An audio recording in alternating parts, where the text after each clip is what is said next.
मैं अक्सर इनसे पूछती कि अगर मेरी और आपकी माँ में कभी कोई झगड़ा हुआ तो आप किसका साथ देंगे। इनका जवाब होता पता नहीं। बस एक बात के अलावा मुझे बहुत अच्छे लगने लगे थे। जब मैं पहली बार इस घर में आई थी तो बहुत अजीब सा था। मेरे घर में सब कितना घुल मिलकर रहते। कभी कभी तो हम मजाक मजाक में किसी एक को चिढ़ाने के लिए उसकी थाली में रखे खाने को खा जाते, और यहाँ मजाल की कोई एक कमरे में एक टेबल पर बैठकर भी खाना खा ले। सब राजा बाबू, सबको अपने अपने कमरे में खाने का शौक। इनकी माँ से बड़ा डर लगता था मुझे, जाने कब टोक दे। मैं कभी भी सुबह सुबह उठने की आदी नहीं थी, पर यहाँ नियम से जल्दी उठ जाती। पर एक बार देर से नींद खुली तो देखा कि सासू माँ किचन में नाश्ता बना रही हैं। मेरे प्राण ही सूख गए कि आज तो ये बुढ़िया मेरी जान ले लेगी। पर कुछ कहा नहीं सासू माँ ने, बस पूछा कि तेरे लिए भी सेंक दूं या नहाकर खाएगी।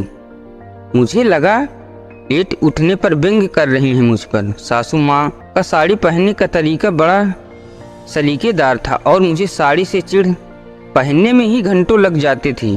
फिर पहने काम करना अजब हाल था मेरा। हर आधे पौने घंटे में फिर से सब ठीक करना पड़ता था, नहीं तो सासू माँ टोक देती, तमीज़ नहीं है क्या, ठीक से पहनो। एक बार तो चिढ़ ही गई, बोली कि जब नहीं पहनना आता तो सीख लो, जो आता है वो पहनो, कार्टून क्यों बन जाती हो। बहुत रोना आया था मुझे। एक तो इतनी मेहनत करो और ऊपर से सुनो भी। मैंने भी ठान लिया था ये साड़ी जाए चूल्हे में। पति की भी बड़ी खराब आदत थी, घर आते ही पहले अपनी माँ के पास आकर बैठ जाते और कभी कभी तो घंटों बैठे रहते।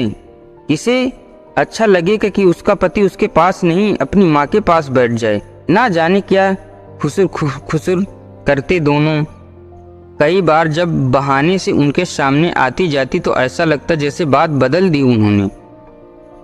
एक बार ऐसे ही तो लेने के लिए चाय बिस्कुट लेकर गई तो सासू माँ बोल पड़ी कि बेटा तू इतना क्यों परेशान होती है, कभी चाय कभी पानी, जा आराम कर या यहीं बैठ जा। उसी दिन तो मैं चली गई, पर सोचा कि जब खुद ही कह रही हैं तो कल से मैं साथ ही बैठूंगी।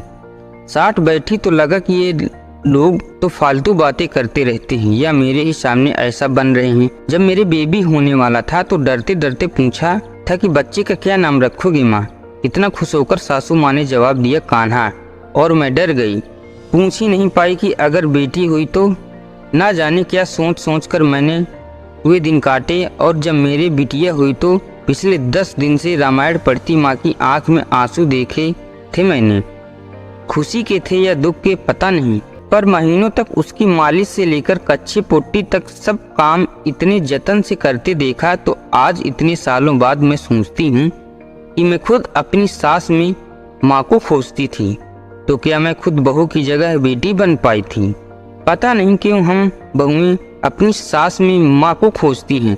अगर सास मेरी सासू माँ जैसी होती है तो ईश्वर से प्रार्थना है कि मेरी अपनी माँ अपनी बहू के लिए मेरी सासू माँ जैसी बने, एक खुशकिस्मत बहू।